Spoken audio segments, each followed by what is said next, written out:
the best marital advice y'all have been given? The best advice that I received was leave your family out of it. All right. Mm-hmm. So when I say that, we're early in our relationship, even in recent times, we have disagreements, and there's a certain way to disagree as a couple. All right. We didn't understand that 24 years ago when we were in our mid-20s. And so it was very common for us to run to someone that we thought that would cheerlead us based on what it is we wanted to do. Mm-hmm. And so, namely, that usually would be family members or close loved ones.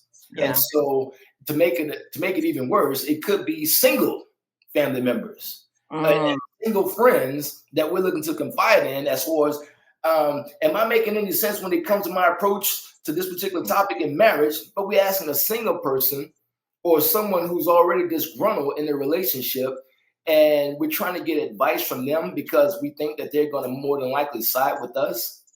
Yeah. That's foolish. That's foolish. Absolutely. We learn how foolish that is over time. And so as well-meaning as family members could be, when you come to them with that particular grudge that you have with your spouse, that grudge is going to remain with that family member long. Yes, sir. Long after we reconcile, we good now and stuff like that. And so, but when we come back around, they still remember what they told them. Say, "Oh, look at him, man, those are facts." Preaching right now. I'm trying to tell you, pass the plate. Yes. On the other side of that, oh, look at her. She thinks she all that way. How she done him like this? Like, what's with the stank eye? All right. Yeah. And so that was something that was mentioned 2 months ago, and they still holding that. Bro. They don't forget. I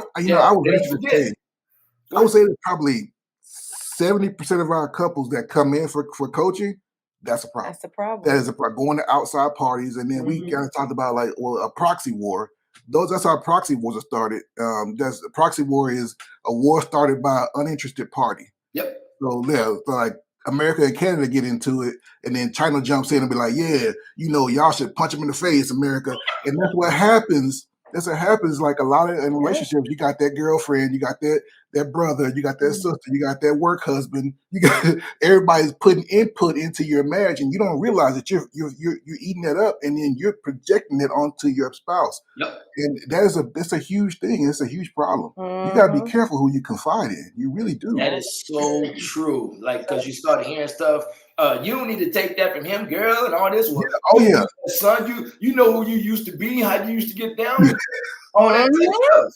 Go out here, run these streets, baby. You can run these streets. You be like, yeah, and all that stuff. Yeah, you're right. Yeah, gassing you up to be single. And I will say, on the other side of that, I'm not saying don't confide with people with regards to some of the concerns that you may have. Maybe not all the concerns, and that's just dependent upon the couple. But when you do confide with someone, with an outside source, confide with someone who has some teeth in the game, with someone who has some experience. All right, confide in other couples. All right, like the Simmons. All right, like I said, you two have been in the game for at least 23 years, somewhere thereabout. Yeah, and so from that, Marcus, it's been times past I may have bounced some ideas off you based on my level of thinking, and you've been able to give me an objectable answer to where you're not biased in it, and you're like, "Hey, Darius, you might want to consider this," or "Darius, you're wrong in that one. I think you may have done that since I've been here. You called me dumb already, so yeah, that's true." And so that's what I like. I need that. I don't need everybody does. A yes person just to tell me something that I want to hear. Tell me something that's going to make me better as a man, as a husband in this relationship for the long haul.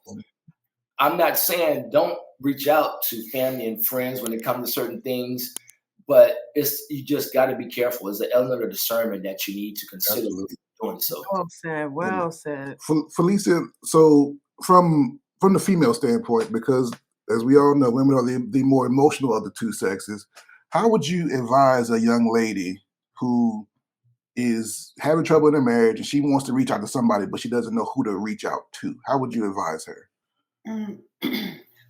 So from this young female, what I would tell myself, right, is don't go find a person that you think is going to agree with the stance that Yep. you want to take, because so often we're looking for agreement instead of someone that's going to hold us accountable, right? I mean, you better say that again. Boy, you about to tear that YouTube algorithm up.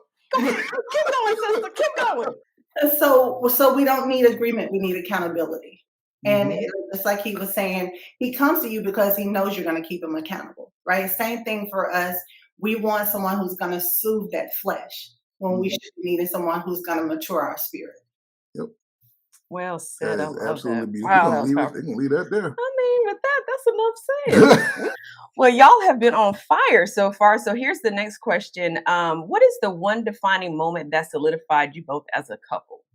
Oh, wow. There was some time in our marriage where we were individuals, right? We both were in the military, both the same rank.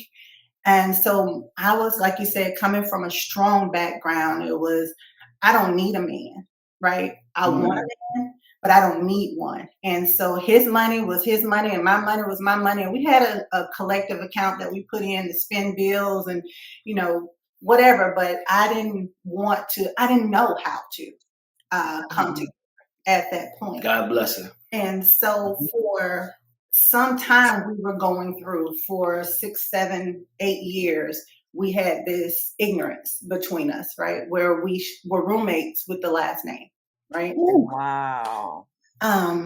Thing. God, we were at Now Word, having our best life, starting to grow and walk in marriage.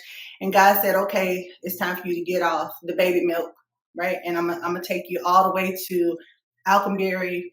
And I was like, what is that? I've heard of Lake and Heath, I've heard of, what is Alconbury?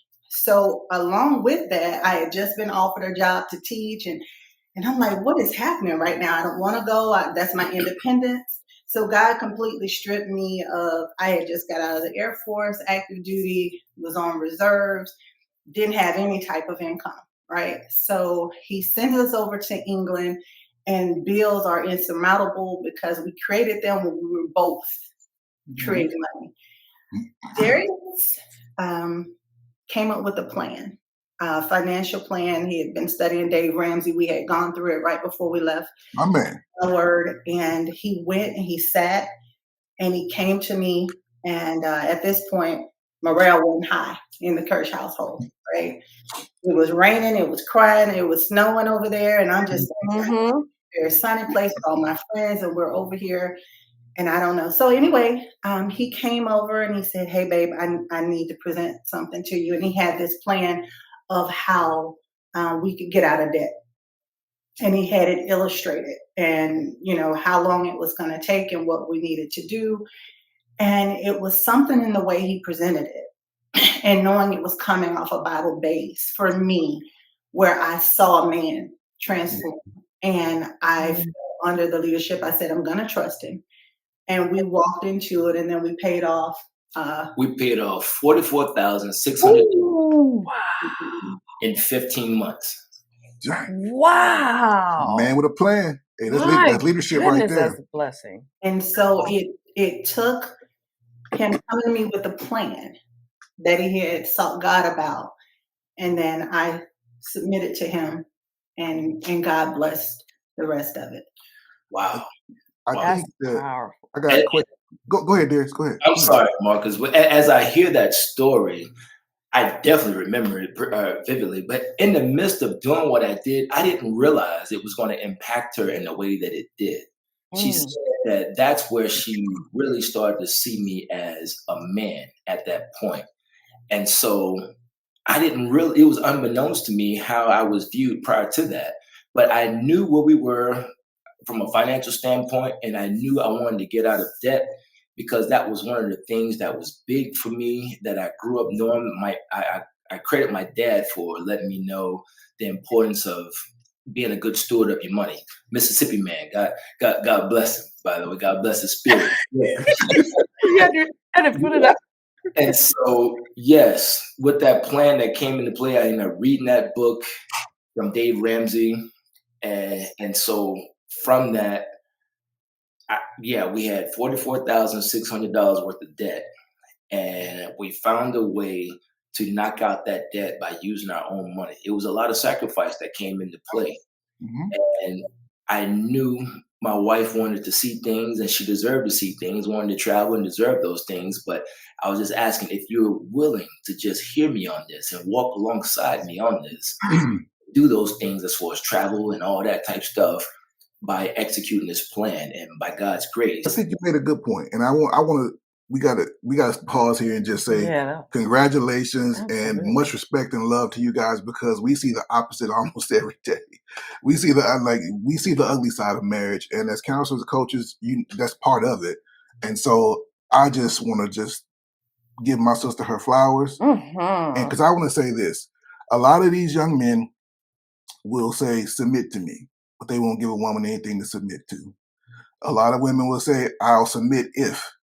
And you got to have a plan as a man. I tell young men this all. I tell my sons this. I tell any man that'll listen. You have to have a plan. You cannot lead a woman into a cardboard box. You cannot do that.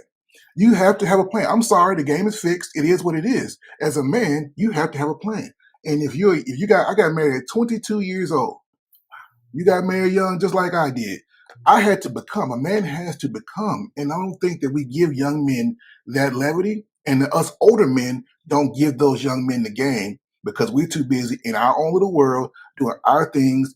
And you need to get on my level. Well, man, you weren't there at Yeah. 22. You Think know about you how weren't. long it took you to get Come on, man, we got to do better at grabbing these young men and being an example to them and not shaming them. Yes. I hate that part of our society where we just shame young men for being, for lack of a better word, dumb. Oh, Like yeah. you said, men are dumb. Yeah. Your brain literally is not done growing at 22.